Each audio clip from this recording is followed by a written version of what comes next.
A pleasure to meet y'all at last, and welcome back to Facecam Specials Insurgence. And so now today, we got ourselves going on with the third, pretty much. I'm already a third of the way there, but we still got 20 more episodes to go here, but these will be pretty straightforward and quite easy to take care of in any way, but, well, when you look at it, yeah, you're probably going to be looking at a lot of some of the same things that I've been showcasing throughout the past week or so. Well, there you go. We're having ourselves a little recap of the events of Until Dawn in its current playthrough. And, well, it started off with a mean prank that took place, and it resulted in the deaths of, well, here they are now. They're apparently being chased by something. As you can see, well, those two are Josh's siblings. And, well, they've unfortunately died off after that nasty fall. But 1 year later, after those events, here we go. We got the 8 friends to come around here. And, well, as you can see, there's just a lot of events that have taken place so far, including the cable car ride, the meetups with some of the others, and eventually we're going to find our way back to Josh's cabin, where all of that nonsense had started, pretty much, from the previous year, with that prank and all that. Alright, so there's Josh, right there. Come on, you grew up here. It probably feels like it's shrinking. I guess that's true. Yep. He's got the guys chatting it right up. Yeah. Never gets old, pretty much. I have some moments while I watch this. Yeah. Well, more or less, but there's sort of... Honey, it's good stuff.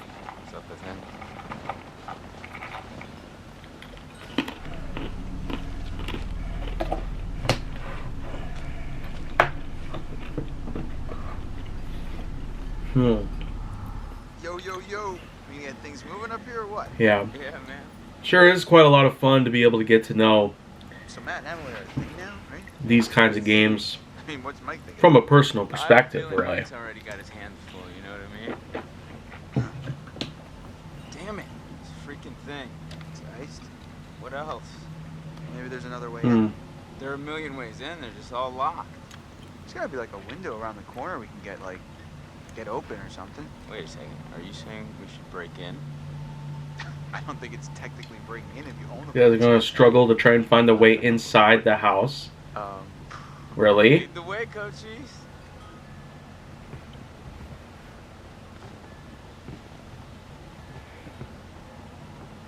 Hey, Ash. Yeah. So, how are you doing? Good, but a little cold. I think I could use some time curled up by the fire. Yeah, that does sound pretty nice. Well, I tell you what, it really does take a lot of effort just to get the horror to unfold entirely. So, if you probably can't already tell what else is happening here at this point, then well, I tell you what, even though a pretty horrifying event has just happened, man, it's safe to say that there's going to be a lot of new things developing. The story itself does have plenty of twists and turns that you get to take control of, and you have 8 different characters who have different fates, of which that you actually decide yourself. So, that's pretty crazy, but at the same time, I probably wouldn't have it any other way, because the creative value sure is pretty flexible. As you can see, we got different dialogue options. Yeah.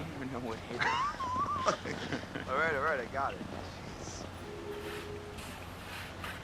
And now we're just going alongside the trail in the darkness. Well, who even knows what we can come across Sounded like you had Being that I've actually played this game myself back when it first came out, well, I played a bit of it myself. I mostly just watched some others play it after they picked up a copy on their own. It looks like we found ourselves a shaft of some sorts, probably for maintenance.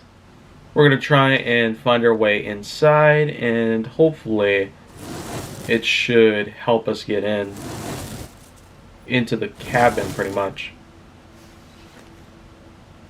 Just moving this box.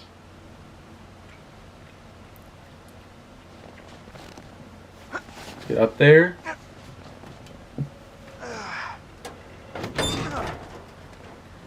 Yep. Oh! Just fell inside. I'm okay. Yep. Should have paid more attention in climbing class. You mean Jim? Yeah, you know, with the climbing up the rope. Whoa. Okay. It's also going to be difficult to try and find your way around, especially in darkness like Use this. this.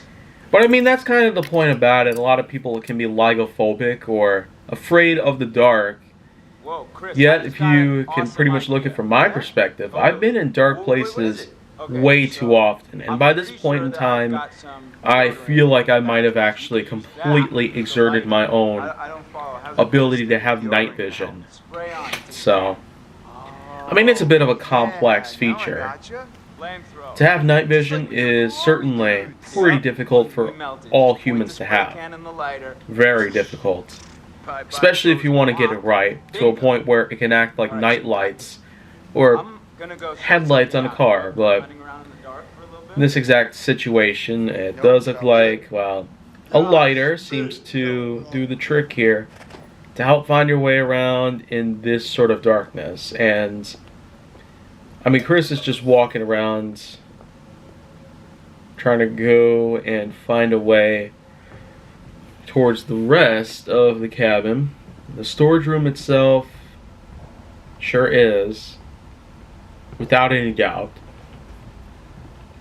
pretty grisly already, but other grisly parts that I'm noticing here, yeah, this looks like the cabin itself with pretty large hallways and some decent decorating taking place, with stone and wood mostly occupying the walls. And well, looks like we've gotten to the actual inner portion of the cabin itself, especially the living room, from what I can see. There's a couple chairs I'm seeing.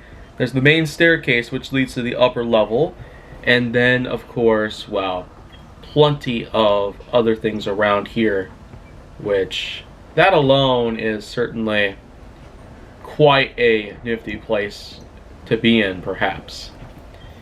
But I mean, it does seem like there probably could have been a power outage that happened on the mountainside, which certainly is not necessarily the best option to have, but if you could distance yourself from a lot of things, then you might actually be able to have a good living. If you're able to get used to this stuff, then it could be a comfortable experience for you. Well, anyways, guys, I am going to go out and then I'll come back soon.